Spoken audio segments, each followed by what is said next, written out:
My countrymen, the first flaming torch of Americanism was lighted in framing the federal Constitution in 1787.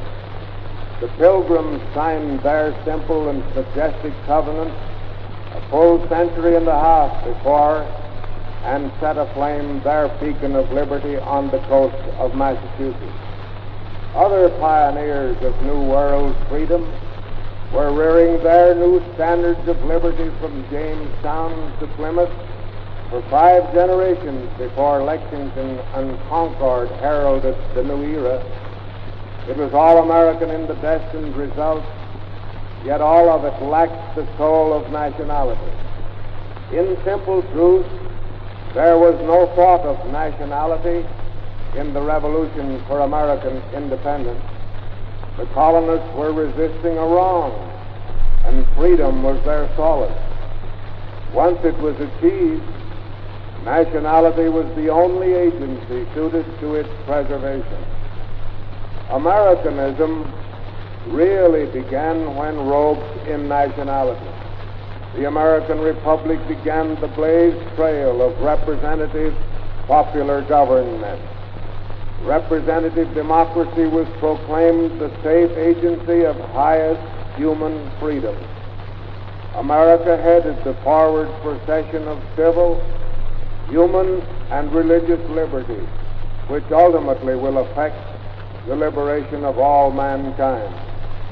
The federal Constitution is the very base of all Americanism, the ark of the covenant of American liberty, the very temple of equal rights. The Constitution does abide and ever will, so long as the Republic survives.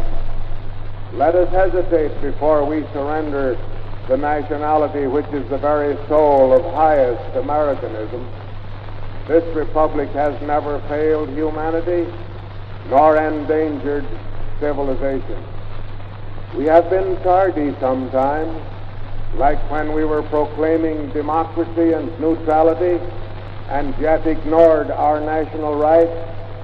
But the ultimate and helpful part we played in the Great War will be the pride of Americans so long as the world recites the story. We do not mean to hold aloof. We choose no isolation. We shun no duty. I like to rejoice in an American conscience and in a big conception of our obligations to liberty, justice, and civilization. And more.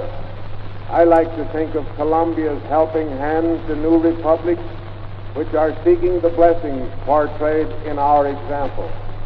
But I have a confidence in our America that requires no counsel of foreign powers to point the way of American duty. We wish to counsel, cooperate, and contribute, but we arrogate to ourselves the keeping of the American conscience and every concept of our moral obligation. It's fine to idealize, but it's very practical to make sure our own house is in perfect order before we attempt the miracle of old world stabilization. Call it the selfishness of nationality, if you will. I think it's an inspiration to patriotic devotion, to safeguard America first, to stabilize America first, to prosper America first, to think of America first, to exalt America first, to live for and revere America first. Let the internationalist dream and the Bolshevists destroy. God pity him for whom no minstrel raptures dwell. In the spirit of the Republic, we proclaim Americanism and acclaim America.